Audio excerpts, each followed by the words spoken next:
Entonces voy a hacer la parte de lo que es los escenarios de cambio, cómo se hicieron esos escenarios de cambio para representar el clima en la cuenca. Entonces, bueno, la idea es que el clima está cambiando, hay un calentamiento global y nos está generando un cambio climático. Voy a ahorrarme eso que ustedes ya saben todo, todavía lo conocen, ¿cierto? Ahora los escenarios del último reporte del IPCC es la R6. Entonces tenemos los escenarios, ¿cómo se llaman? Las rutas socioeconómicas compartidas, que se llaman los SSP, que están aquí. Entonces, dependiendo de cómo se desarrolle el global o regionalmente, entonces tendríamos una cantidad de emisiones que se convierten en una cantidad de concentraciones y nos va a dar un calentamiento u otro calentamiento. Entonces, para el ejercicio que hicimos para la cuenca se tomaron los escenarios, el SSP 2, 4.5 y el SSP 3, 7.0, digamos, como los que están intermedios allí, ustedes los alcanzan a ver intermedios, ¿cierto?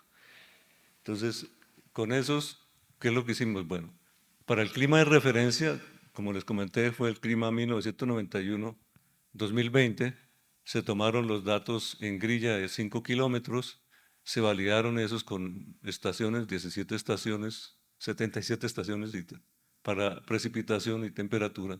Se validaron es comparar qué tan bien simulados o mal simulados están, eso, digamos, el clima regional. Se hizo esa validación cada 5 por 5 kilómetros y el clima futuro se tomó de los escenarios, como ya le decía, SSP 4.5, SSP 2 4.5 y SSP 3 7.0 de modelos globales que estaban allí. Se tomaron de estos 25 modelos que, bueno, hay un procedimiento, están los Centros Mundiales de Investigaciones y Modelamiento del Clima para el informe sexto de evaluación del IPCC, son como 40 modelos. Por fortuna, un proyecto de la NASA ya validó y llevó estos 25 modelos a una resolución espacial de una cuadrícula de 25 por 25 kilómetros. Entonces, eso nos facilita un poco para llevarlo. Se validaron cómo se hizo. Bueno, se compara lo que nos da el modelo con lo que está observado, ¿cierto? Buscamos un coeficiente de ajuste que aquí se denomina alfa y con eso se ajusta, digamos, lo que me da el modelo al clima regional. Entonces es un ajuste. Ahora, la otra forma es mirar cómo se evalúan los modelos. Entonces se utilizan diferentes métricas. Una es comparar un dato con otro y que nos hablarlo más cerca. Digamos, estas fórmulas simplemente son fórmulas se llaman las métricas para comparar cómo los modelos se desempeñan en cuanto a su representación del clima real. Entonces se hizo esa validación. Aquí están los coeficientes de correlación que dieron eso con esos modelos. Entonces el más alto son los más oscuros, toda una distribución. Y se seleccionaron los modelos que tenían, 5 modelos que tenían las mejores métricas en cuanto a representación del clima regional, que fueron estos.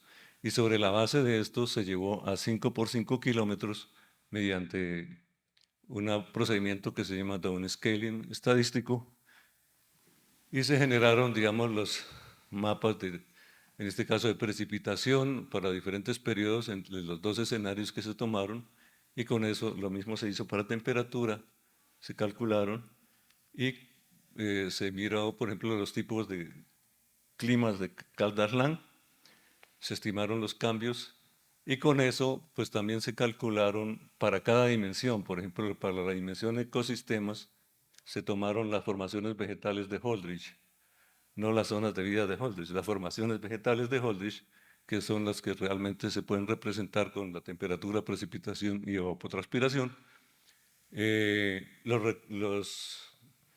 La parte de recurso hídrico con la escorrentía y los rendimientos hídricos, ¿cierto? Y así cada una de las dimensiones del territorio se representó, se hizo el mapa utilizando los datos de precipitación y temperatura en el clima de referencia y el clima de mediados de siglo o de finales de siglo, y mediante la diferencia se buscó dónde había cambios que ¿cómo serían? Adversos, que serían la amenaza en el territorio, para el territorio. Bueno, en conclusión, pues tuvieron, bueno, se identificaron realmente 5 modelos que servían para poder nosotros adelantar el trabajo de representar cómo era cada dimensión o cómo sería cada dimensión hacia el futuro, en 4 periodos, 2021, 2040, 2041, 2060 y así hasta el 2100. Y los cambios que se dan en por ejemplo, la otra conclusión son los cambios que ocurren en cuanto a la temperatura y a la precipitación en la cuenca.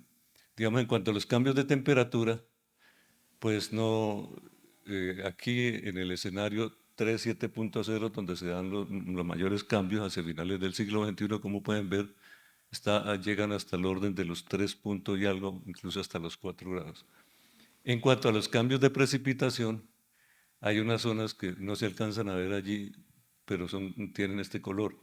Hay unas disminuciones, pero gran parte de eso están en azul, sobre todo en el escenario 3.7.0 hay un aumento de la precipitación. Esto es para la cuenca baja del río Bogotá, que es una zona con bastante pendiente.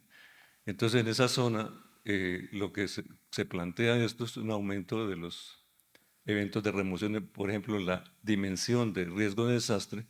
El cambio climático lo que traería es una frecuencia, mayor frecuencia o mayor, ¿cómo sería? Una mayor susceptibilidad a los deslizamientos.